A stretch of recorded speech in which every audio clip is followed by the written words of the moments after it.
Buenas noches, comunidad lectora. Bienvenidos al tercer encuentro.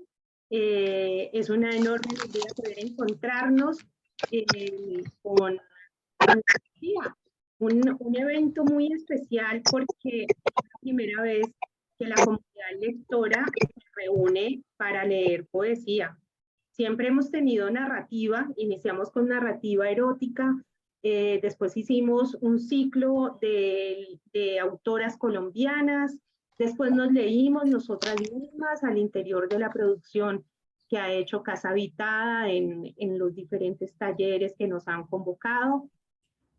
Después hicimos un paso por toda América Latina con cuentistas, con mujeres que escribieron cuentos y que corresponden a esta patria grande que es América Latina, esta casa grande, para después el año pasado irnos de viaje por un Estados Unidos sorprendente, por un Estados Unidos que en su producción de cuentos pues nos llevó a esa América oculta, ¿no? A esa Norteamérica oculta, esa Norteamérica que no aparece en los carteles brillantes de Hollywood.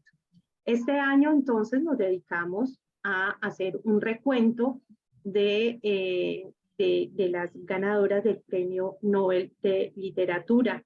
Y este Premio Nobel de Literatura pues nos pone también en un recuento que comenzamos con Annie Ernaux, ganadora del Premio Nobel 2020, y que nos lleva en consecuencia de nuestro orden de hacia atrás, nos lleva hacia Louis Gluck.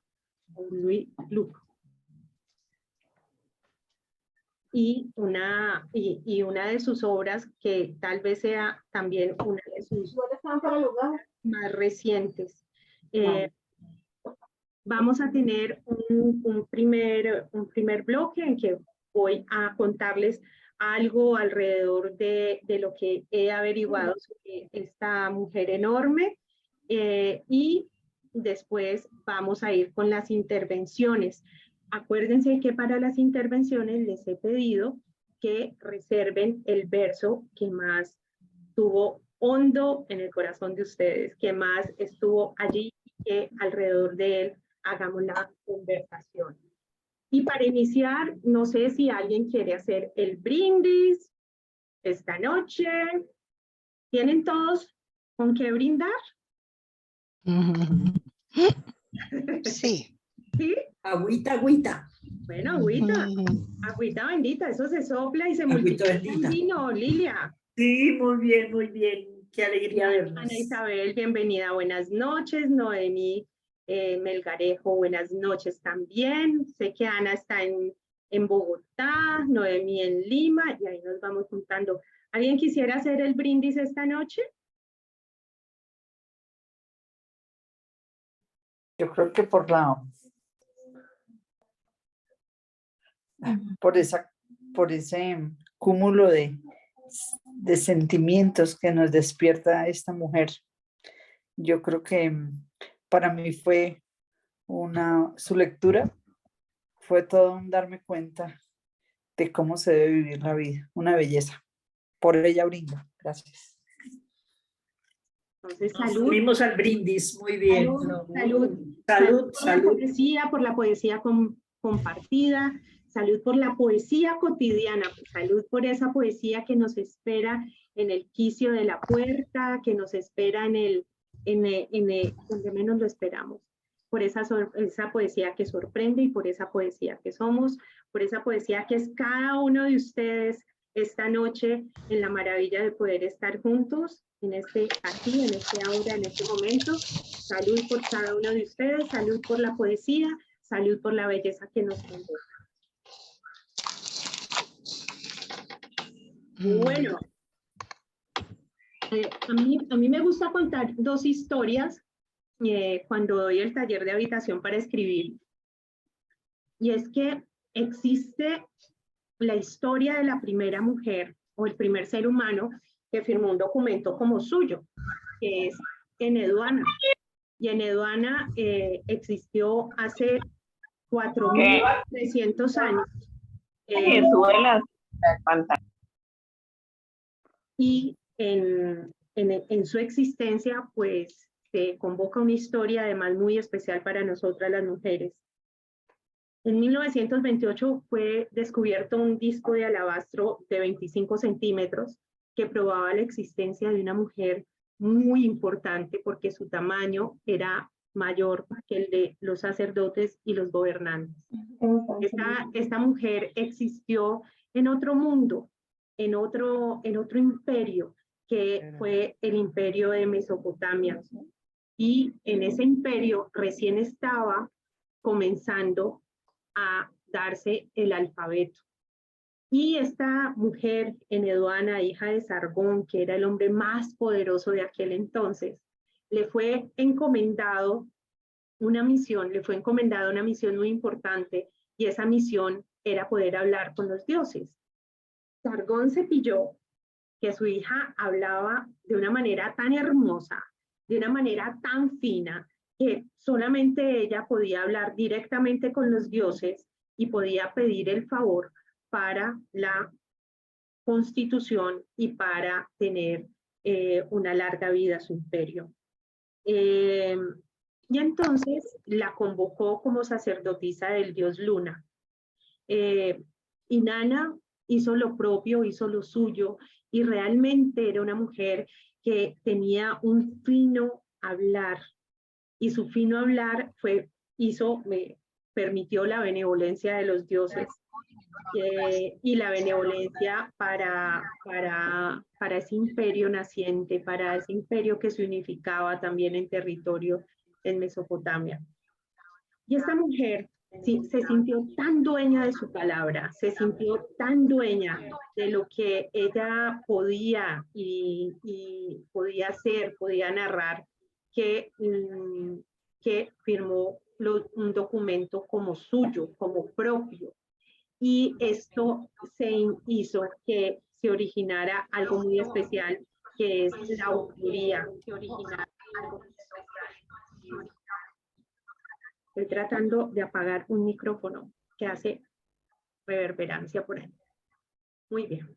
Entonces, esta mujer, sintiéndose tan poderosa, lo que hizo realmente fue decir: puedo firmar este documento como propio, y firmó como Eneduana. Pero no solamente pudo firmar un documento como propio, sino que esta mujer se atrevió a hablar en primera persona. Y dijo: yo soy, dentro de la poética.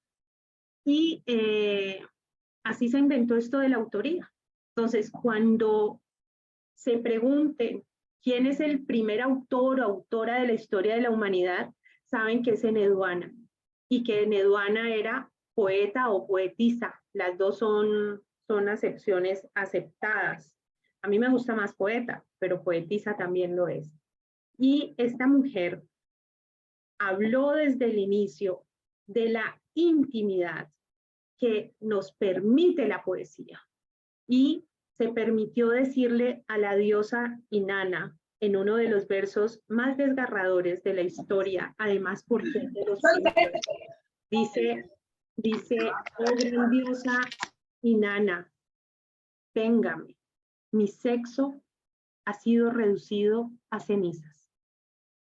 Tenemos entonces así que de la historia y la poética, la poesía, pues tenemos a una mujer que fue la primera en poner su nombre e inventarse este cuento de la autoría, y en escribir en primera persona, así, en un tono de frente hacia un dios, y decirle no solamente lo que le había pasado, sino pedirle expresamente: véngame. Entonces, esa es la primera historia que les quería contar antes de entrar en materia. La segunda historia es una historia más personal y tiene que ver con mi papá Lucho Castro en Cusco. Y es que yo estaba en su casa en Cusco y estaba escribiendo. Entonces, él se me acerca y me dice: hija, ¿qué estás haciendo? Vamos a caminar. Yo le digo: ¿sabes qué, papá? Es que estoy ocupada, estoy escribiendo. Ay, ¿qué escribes? Bueno, estoy haciendo algo de poesía y... ok. Y se retiró. Y vino a la media hora y dice, hija, ya vamos a caminar. Y yo, no he terminado, papá. A la tercera vez que llegó, me dijo algo que yo creo que ha sido de las lecciones más bellas y más fundamentales en la vida. Me dijo, hija, párate, deja de escribir poesía y sé tú la poesía. Y yo creo que ha sido eso, ¿no? Ha sido eso. Yo creo que la poesía está ahí. La poesía está frente a nosotros, frente a nuestros ojos. La poesía es un derecho en nuestras vidas. No es algo ajeno, no es algo que un señor o una señora muy erudita escriben. La poesía está ante nuestros ojos. Y para poder tener la poesía y ser poesía, solamente se necesita levantarse y echarse a andar. Entonces, agradezco mucho a la comunidad lectora que nos permitamos leer, además, la poesía de una mujer que nació en 1943, es decir, es una mujer que el próximo 22 de abril va a cumplir 80 años. Y es una mujer de habla inglesa, pero que nos permite a través de su poesía entender que el mito está en nosotros, que ese mito que lo vemos afuera, el mito griego, el gran mito, realmente habita en este templo que somos cada uno de nosotros. Yo he preparado una serie de fotografías. Encontrar fotografías de Lois no es fácil porque en los años 80 su casa se incendia y todos los escritos anteriores, todas las fotografías anteriores de ella de niña, pues no existen. Se quemaron en ese incendio que además estuvo pues de su casa y de su biblioteca. Entonces, no encontramos en circulación otro tipo, digamos, de fotografías de ella niña. Entonces, voy a mostrarles por acá una fotografía que tiene que ver con con el desarrollo de su vida. Me permiten un momento, corto aquí la grabación y la reanudo ahora para poder abrir. A ver, ¿cómo vamos todos? ¿Vamos bien?